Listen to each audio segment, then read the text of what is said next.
Sebuah rekaman ramai beredar di media sosial Telegram Sabtu 3 Juni 2023. Dalam rekaman tersebut memperlihatkan situasi di tempat pelatihan para prajurit kubu Rusia.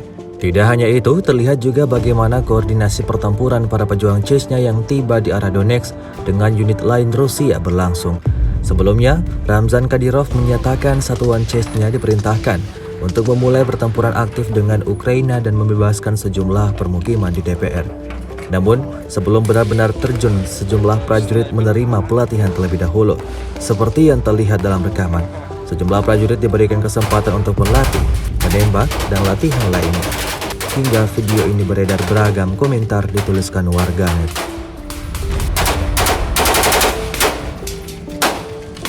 Сегодня приехали на учения, обучаем штурмовую группу, медицину, эвакуацию, слаженные совместно с Ахмат-Север, группа, так скажем, батальон Ахмат-Север, отличные пацаны, так скажем, все взаимопонимание есть. Первые 2-3 дня обучения проходит успешно, очень замечательно.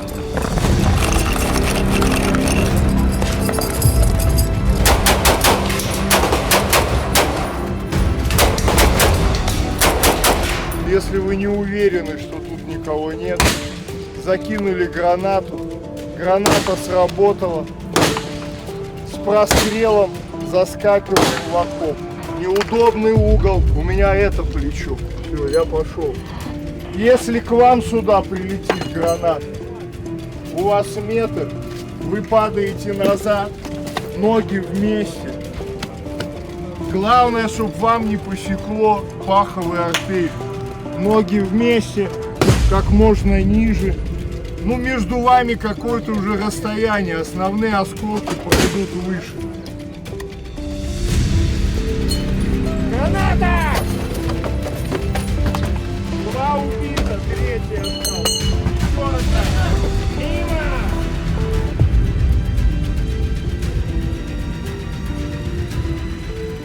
Rusia melaporkan secara total 431 pesawat Ukraina dan 235 helikopter, 4.436 kendaraan udara tak berawak, 424 sistem rudal anti pesawat dieliminir sejak awal operasi khusus. Sementara dari kubu Kiev, Kementerian Pertahanan Ukraina merilis 460 tentara Rusia dieliminir dalam sehari terakhir. Total 208.370 prajurit Federasi Rusia meninggal sejak awal konflik hingga hari ke-464.